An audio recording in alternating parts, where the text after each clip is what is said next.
Y empezamos con esta, que nos muestra las portadas de distintos textos de repente, ¿no? Que nosotros de repente en algún momento lo hemos visto en una librería, porque de repente algún familiar lo ha leído, o porque de repente nosotros lo hemos leído, ¿ya? Entonces, en base a diversas, porque vemos diversas portadas, portadas bastante juveniles, de suspenso de repente, otros clásicos quizá, ¿no? Es una infinidad de textos. Quisiera que comencemos a preguntarnos y contestarnos de manera bastante individual y personal las siguientes interrogantes. ¿Lees literatura? ¿Cómo son los libros que lees? ¿Qué te llama más la atención de ellos? ¿Cómo podrías clasificar los libros que lees? Muy bien, vamos a empezar cuando nos dice lees literatura. Empezamos a la primera, como respuesta nos surge otra interrogante muchas veces, ¿no? ¿Lo que leo será literatura? No lo sé, ¿no? Pues te comento que la literatura reúne muchas formas de expresión, ojo, muchas formas, ¿ya? Entonces, continuamos, cuando nos dice, ¿cómo son los libros que lees? Ah, ya, los libros son extensos, son cortos, ¿cómo son los libros? ¿Qué te llama más la atención de ellos? La portada de repente, el nombre quizá, o de repente el autor porque ya lo has leído antes. ¿Cómo podrías clasificar los libros que lees? ¿Cómo podríamos clasificarlo? Si hemos dicho que la literatura reúne muchas formas de expresión, pues por eso mismo, por esa misma razón, hay que organizarlas de manera adecuada. Y para ello es necesario clasificarlas y las vamos a clasificar por géneros. Es por eso que el día de hoy vamos a trabajar lo relacionado a los géneros y especies literarias. Cuando hablamos de géneros, de alguna manera, nosotros estamos hablando de modelos, arquetipos bastante esquemáticos, que de repente sí, a simple vista, ninguna obra literaria vale encasillarse en uno de ellos por completo, pero la mayoría de sus rasgos me va a dar indicio a qué género pertenece. Eso también es cierto. Ya, hay que tomar en cuenta esos rasgos que poseen las obras que me van a ayudar a llegar a, de alguna manera, a clasificarlos en un género en especial. También hay que tomar en cuenta que los géneros literarios, pues no, van a surgir de alguna manera desde épocas muy antiguas y por lo tanto van a responder a factores históricos que han variado a lo largo de las épocas. Por eso mismo vamos a tener algún género que se ha quedado solo en el pasado, que ya no se trabaja en la actualidad de repente, así como algún género que ha surgido en la actualidad por una necesidad propia, porque se observan textos de ese tipo. Vamos a comenzar entonces con el primer género, y este género no es muy ajeno a ti, es el género narrativo, es un género que ya lo hemos visto hace un par de sesiones anteriores. El género narrativo se caracteriza porque hay un narrador, y este narrador es el que nos va a contar la historia. Gracias a él vamos a saber de qué trata, vamos a saber dónde se da y cómo se da y quiénes participan de ella. Dentro de este género narrativo podemos tener al cuento, la novela, la fábula, el mito y la leyenda. Otro género es el lírico. El género lírico se caracteriza porque ese yo poético, porque esa persona trata de expresar sus sentimientos, sus emociones. Antiguamente pasaba lo mismo, las personas querían expresar sus sentimientos y emociones. Y esta declaración de sus sentimientos y emociones iba acompañado de un instrumento musical, que es la lira. De ahí nace el nombre de este género lírico, por la lira, que se usaba en aquella época, para acompañar todas sus expresiones de emociones y de sentimientos. Dentro de este género lírico vamos a poder encontrar las siguientes especies: la oda, elegía, madrigal, égloga, epígrama, epístola e himno. Continuamos. Luego tenemos al género dramático. El género dramático se va a caracterizar porque está constituido por diálogos. Esos diálogos son lo que nos van a hacer a conocer a nosotros, los lectores, de qué trata la historia, quiénes participan de ella, dónde se va a dar, cómo se va a dar y todo lo demás. Mira, mientras que en el dramático son los diálogos los que me ayudan a entender lo que me quiere transmitir. En el narrativo es el narrador quien transmite todo. Y en el lírico, el yo poético. ¿Ya? Continuamos entonces. Dentro de este género dramático vamos a poder encontrar la tragedia, la comedia y el drama. Continuamos. Como habíamos mencionado hace ya un momento, de que los géneros van a responder a determinados factores históricos y que han variado a lo largo de las épocas, como yo te dije, y por eso hay algunos que han quedado en el pasado, pues aquí está uno de ellos, es el género épico. Antiguamente el género épico, dentro de él había género épico narrativo, épico lírico y dramático inclusive, ¿ya? Pero este género épico va a surgir en épocas muy, pero muy antiguas, más o menos alrededor del siglo VII a.C., donde se van a expresar los hechos históricos y heroicos, y estos van a estar vinculados a una figura. Esta figura pues va a ser el héroe, y este héroe va a ser considerado un semidios porque va a tener algunos poderes. Dentro de este género épico vamos a encontrar de repente la epopeya y el cantar de gesta. Continuamos. Así como ha quedado algunos en el pasado, otro género que surge en el presente, que surge en la vida actual, es el género llamado expositivo. Este género llamado expositivo es un género de carácter didáctico, en el que el autor va a presentar un tema y va a expresar de repente también su opinión, ¿ya? Y aquí vamos a encontrar el más comentado, que es el ensayo. Ahora vamos a conocer un poco más de las especies literarias. Vamos a empezar con el género narrativo. Como habíamos dicho, el género narrativo se caracterizaba porque era el narrador quien nos hacía conocer los sucesos que ocurrían. Y aquí tenemos el cuento. El cuento es un relato bastante corto, ¿no? Su trama, los sucesos es bastante sencillo, de fácil entendimiento, no hay problema, y también los personajes no son tantos, son pocos, lo cual hace un más rápido y mejor entendimiento. Entre ellos, de repente, podemos encontrar El Principito, Los Tres Chanchitos, Hansel y Gretel, quien no los ha leído en alguna época de nuestra vida, en la infancia. Estos cuentos son dedicados o son especialmente para los infantes. ¿Por qué? Por lo mismo que son de un relato corto y de una trama sencilla. Continuamos. Tenemos la novela. La novela, a diferencia del cuento, es un relato muchísimo más extenso y el argumento obviamente es más complejo porque cada personaje va tejiendo su propia situación dentro de la historia y eso hace que de alguna manera sea más extenso y la trama también sea más complicada. Ahora, dentro de esta novela vamos a poder encontrar novelas que están clasificadas de alguna forma en una corriente literaria en específico, pero también van a haber novelas que surgen en la actualidad, que surgen porque o quizá orientadas a una situación o época en especial en nuestras vidas. Por ejemplo, Bajo la misma estrella. Es una novela orientada a los jóvenes, una situación que puede ocurrirle a cualquiera, pero una situación que afrontan jóvenes. Entonces, Bajo la misma estrella, muchos de repente de ustedes lo han leído, ¿no? Y otros tantos quizá han visto la película sobre el libro. Continuamos. Luego tenemos la fábula. La fábula, nuevamente, estábamos en un relato bastante extenso, pero la fábula ahora es un relato bastante corto. Se parecerá de repente al cuento, porque es corto, es sencillo, pero tiene sus propias características, porque la fábula tiene a sus personajes que son animales, y también vamos a tener que el relato que nos va a mostrar va a llevarnos a una enseñanza llamada moraleja.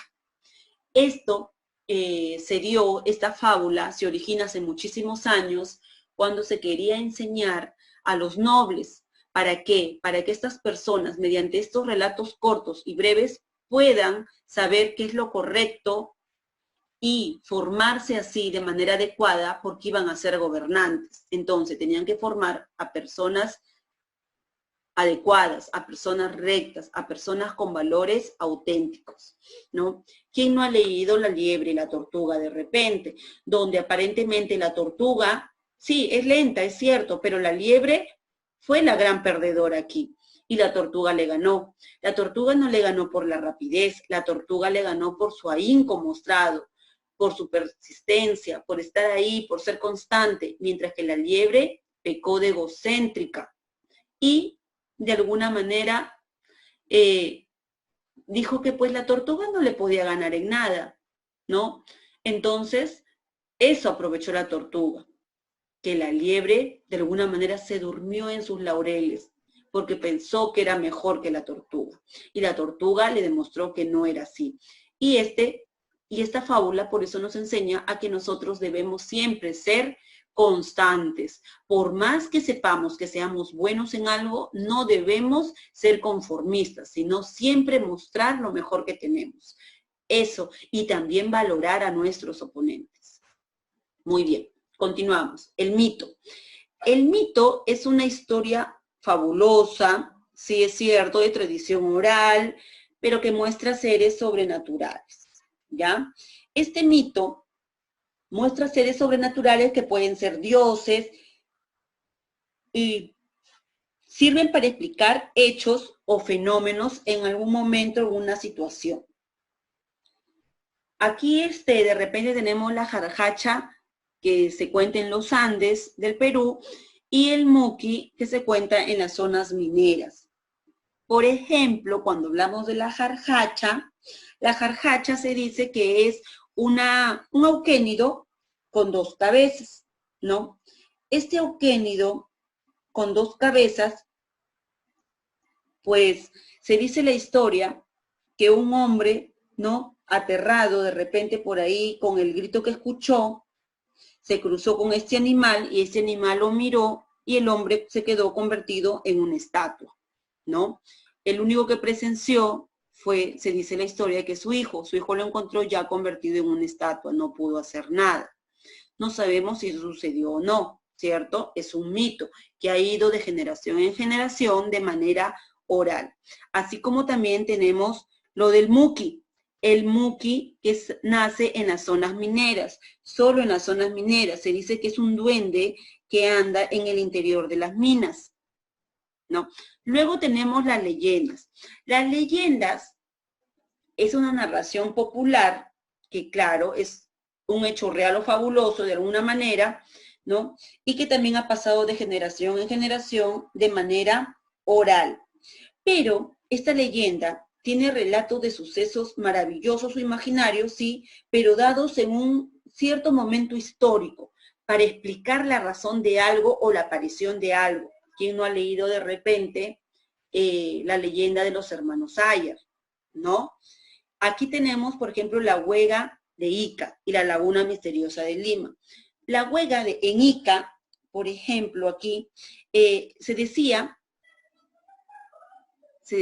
que en Ica una mujer, o había una mujer muy hermosa, de cabellos largos, rubios, y siempre andaba con un espejo. Y estaba ella, pues, por toda la duna, pero muy alejada. Entonces se dice que un hombre se acercó, trató de acercarse a ella, y cuando ella sintió la presencia de este hombre, volteó y se asustó porque ella nunca había visto un hombre, y soltó su espejo. Cuando su espejo fue soltado y cayó en la duna, ese espacio se convirtió en una laguna, en la laguna de Huega, ¿ya? Y así explicaban los pobladores el origen de esta laguna en medio de las dunas. Claro que en la actualidad ya no vemos esa laguna, ha desaparecido porque la duna ha invadido todo, inclusive ya no hay alrededor casi construcciones ni nada, ¿no? Solamente muestran un poco lo que había o lo que queda de algunas construcciones ya bastantes caídas y todo ello. Pero esta leyenda surge para explicar el origen de la Huega, que era una laguna, que hoy en día, claro, ya no existe de repente. Muy bien. Ahora, continuamos con el género lírico. Como habíamos dicho, el género lírico es aquel género donde la persona donde el yo poético expresa sus sentimientos y sus emociones. Aquí podemos tener la oda. La oda es un poema de alabanza a personas, ciudades y objetos.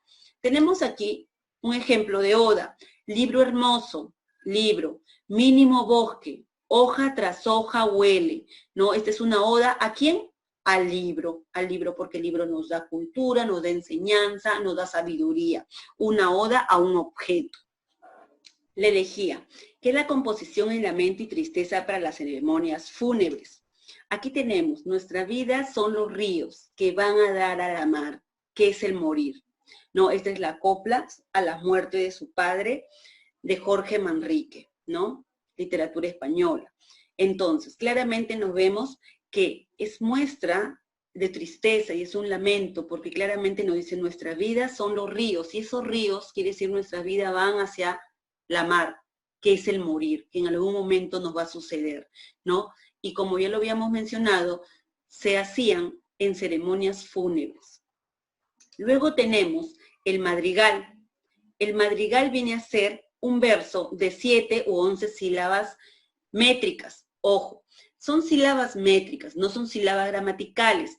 Bueno, eso lo vamos a detallar en sesiones posteriores todavía, pero tiene esa característica de tener entre 7 a 11 sílabas y generalmente toca un tema amoroso. Aquí tenemos, veo la luz de tus ojos iluminando mis grises mañanas, siento tus labios rojos. Ahí está, ¿verdad? Aquí vamos a observar versos que están entre 7 u 11 sílabas y generalmente, pues como lo hemos podido ver, tienen temas amorosos. Luego tenemos la égloga, que es la composición de la vida de pastores y sus amores. Aquí en el ejemplo, la égloga 1 de Garcilaso de la Vega. ¿Quién me dijera, Elisa, vida mía, cuando en aqueste valle el fresco viento andábamos cogiendo tiernas flores? ¿No? Me está hablando de la vida pastoril, de los pastores y de sus amores. Acá está el amor, de alguna manera, del yo que está narrando a Elisa. Tenemos después el epigrama, que es una composición muy breve que expresa un solo pensamiento, ingenioso o puede ser satírico también. Aquí, ruinas bellas, no esperes que te acompañe a ver la inauguración. Aunque todo brille, jamás dejarán de ser destrozos pulidos que arruinaron la belleza del pasado, ¿no? De alguna manera está expresando lo que piensa la persona, es un pensamiento, ¿no? En este caso no es algo satírico, pero recuerda que también puede ser satírico. Continuamos con la epístola. La epístola es una composición formal que se dirige a un conjunto de personas, especialmente son las que fueron enviadas por los apóstoles. ¿Qué quiere decir eso?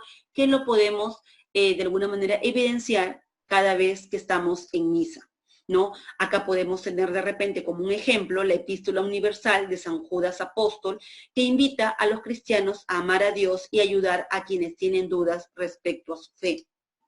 También tenemos el himno. El himno es una composición poética de tono alegre y de celebración que se compone para ser cantada. Y ahí podemos tener como ejemplo los diferentes himnos de los distintos países. Muy bien. Ahora vamos a continuar con el género dramático. Hay que recordar que el género dramático se caracterizaba porque estaba formado por diálogos y esos diálogos nos hacían conocer un poco más de la trama y de la historia. Tenemos la tragedia, su nombre lo dice, es algo trágico. Se caracteriza por presentar situaciones pues desfavorables, de sufrimiento, de dolor, de muerte, ¿no? Aquí tenemos, por ejemplo, quien no ha visto de repente la película o ha leído a Romeo y Julieta, dos jóvenes que se enamoran sin saber que su amor es prohibido porque hay una riña, hay una pelea, una disputa entre sus dos familias.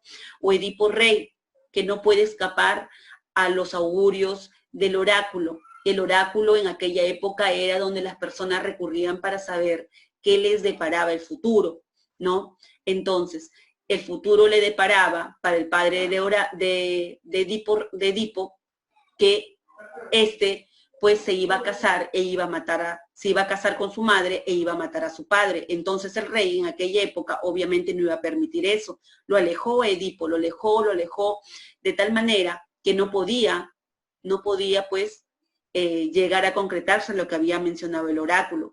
Pero se dice que uno no puede cambiar su destino o no puede escapar de él. Así que así Edipo estuvo lejos del reino, igual con los años llegó a conocer a su madre, sin querer mató a su padre, se casó con su madre y el oráculo se cumplió, ¿no? De alguna manera son tragedias, son cosas trágicas, porque la mamá de Edipo, de alguna manera, pues al ver lo que sucedía, se ahorcó, mientras que Edipo se arrancó los ojos porque no quería ver lo que estaba pasando.